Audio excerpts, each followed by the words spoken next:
राधे राधे मित्र मित्राणीहरू, म सियागोत फेरि पनि आइसकेकी छु मेरो र तपाईहरुको प्यारो च्यानल इन्जिनियरिङ जर्नी विथ सियामा। आई होप तपाईहरुलाई भिडियो मन परिरहेछ। भिडियो मन परिरहेछ भने do like share and subscribe my YouTube channel र मन परिरहेछ भने कमेन्ट डाउन राधे राधे है त।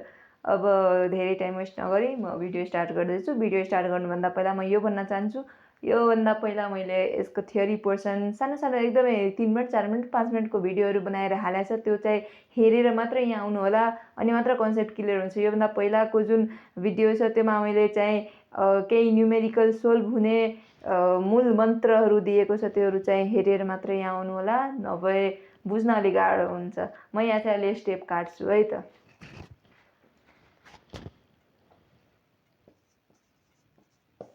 ल अब हेर्नुस् त, steel beam of hello square section.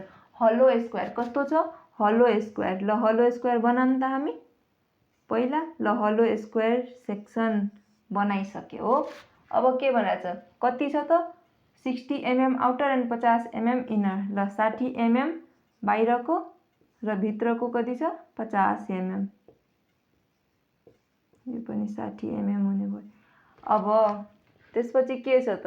अब हामीलाई एउटा कुरा के थाहा छ भन्दाखेरि स्क्वायर रेक्ट्याङ्गलहरूको के हुन्छ त? न्युट्रल एक्सिस यसको सेन्टरमा हुन्छ। यो के भयो? मेरो न्युट्रल एक्सिस हो।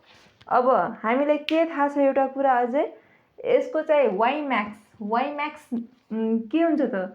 कतिमा हुन्छ? d/2 मा। d/2 मा के हुन्छ? Why Max. सो यो कति हुने भयो मेरो? यो ठुलो वालाको लिन्छु। किन लिन्छु त्यो मैले सेक्सन मोडुलसको भिडियोमा हालिसकेको छ, त्यो चाहिँ तपाईँ हेरेर यहाँ आउनु होला अनि फटाफट तपाईहरुको पुरा कन्सेप्ट क्लियर भइहाल्छ। यो त्यति हार्ड छैन। सो यहाँ के हुन्छ त, यो आउटर वालाको के गर्छु त? /2 गरिसकेपछि मेरो के आउँछ? वाइ म्याक्स आइहाल्छ। सो वाइ म्याक्स म यहाँ निकालिहालेँ। कति हुन्छ त भन्नुहोस् त? 30 mm। यो के हुन्छ? 30 mm है। यो मेरो n हो। अलिकति मेरो राइटिङ खराब छ। ल यति भइसकेपछि अझै के दिएको छ हेरौँ त। Inner side is simply supported on a span. Simply supported छ। सिम्पली सपोर्टेड यो दुवै साइड यस्तो हुन्छ है, रियाक्सन आएको। अब त्यसपछि कति छ यो स्प्यान? हेर्नुस् त 4 मिटर। यो के हो त? 4 मिटर। अझै के भनेको छ? Find the maximum concentrated load of the beam can carry at the middle. मिडलमा छ है त, मिडलमा छ लोड हो। अब म तपाईलाई केही कन्सेप्ट दिँदैछु, एकदमै इम्पोर्टेन्ट कन्सेप्ट। त्यो बिना तपाईको कुनै पनि क्वेसनै सोल्भ हुँदैन है त। ल अब तपाईँ बुझ्नुहोस्। नोट गरेर राखिहाल्नुहोस् त। नोट के राख्नुहोस् त? हेर्नुहोस्, यदि सिम्पली सपोर्टेड बीम छ र यो बीचमा लोड लागिरहेछ भने हाम्रो के हुन्छ त? Maximum bending moment. Maximum bending moment कति हुन्छ त? WL/4 हो। यो चाहिँ नोट हो, तपाईहरुलाई काम लाग्छ।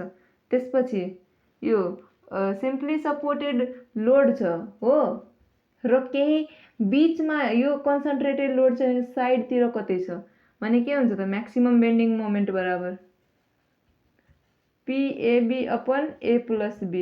यो P भनेको लोड हो है त, यो P भनेको लोड हो। सो अब त्यसपछि अर्को के छ? यो 1 नम्बर, यो 2 3 नम्बर। ल सिम्पली सपोर्टेड बीम छ र UDL लागिरहेछ भने त्यहाँ के हुन्छ त? Max BM = WL²/8। अब है त क्यान्टिलिभर बीम छ र क्यान्टिलिभर बीममा एन्डमा कतै लागिरहेछ हो। यहाँ के गर्न सकिन्छ? यो के हुन्छ यहाँ भन्नुहोस् त, तपाईहरुलाई थाहा होला। सो यो हुन्छ मेरो म्याक्सिमम बेन्डिङ मोमेन्ट = P/L। र क्यान्टिलिभरको केसमा यदि UDL एप्लाई हुँदैछ भने के हुन्छ? Maximum BM। Maximum BM = WL/2। ल WL²/2। यो चाहिँ यति चाहिँ नोट गरिहाल्नु है। हेर्नुहोस्, यदि सिम्पली सपोर्टेड लोड छ र हाम्रो सिम्पली सपोर्टेड बीम छ र लोड बिचमा आएको छ भने म्याक्सिमम बेन्डिङ मोमेन्ट के हुन्छ WL/4। यदि म्याक्सिमम बेन्डिङ मोमेन्ट मलाई के को चाहियो त सिम्पली सपोर्टेड बीम र लोड चाहिँ बिचमा छैन, कन्सन्ट्रेटेड लोड कतै अन्तै छ भने के हुन्छ PAB/A+B।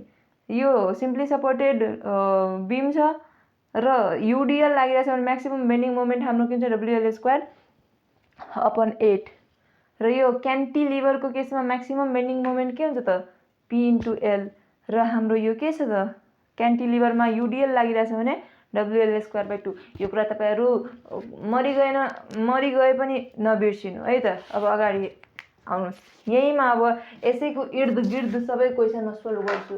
8वटा क्वेसन सोल्भ गर्छु। यो पहिलो क्वेसन हो, सो सबै क्वेसन यहीको इर्दगिर्द जान्छ। अब हेर्नुस् त, यति भइसकेपछि अब के गर्ने त सोच्नुस्। अब मलाई के थाहा छ ल, sigma by y m by I E/R। यो मलाई के थाहा छ, बेन्डिङ इक्वेसन हो हाम्रो। सो अब के गर्नुस्, sigma by y m by I म झिके है। अब म सोल्भ गर्दैछु। किन झिके यो, किनकि मलाई यहाँ के दिएको छ, sigma permissible if the bending stress is not to, यो के छ त गिभन,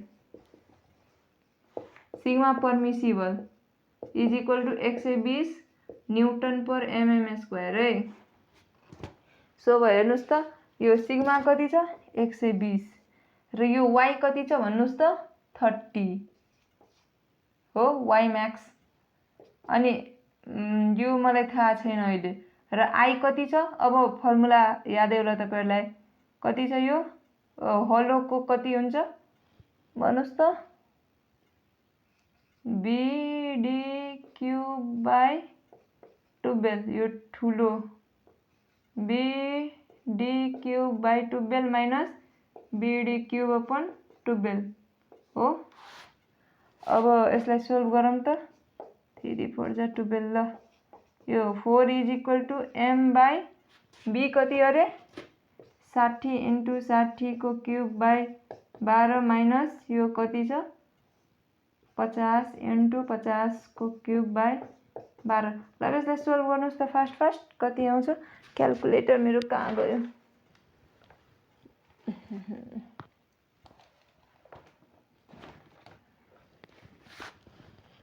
यो कति आउँछ तपाईहरु गर्नुस् त फास्ट सोल्भ।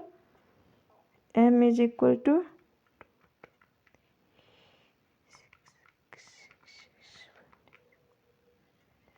ल यो मेरो कति आयो त, m = 2236666.6।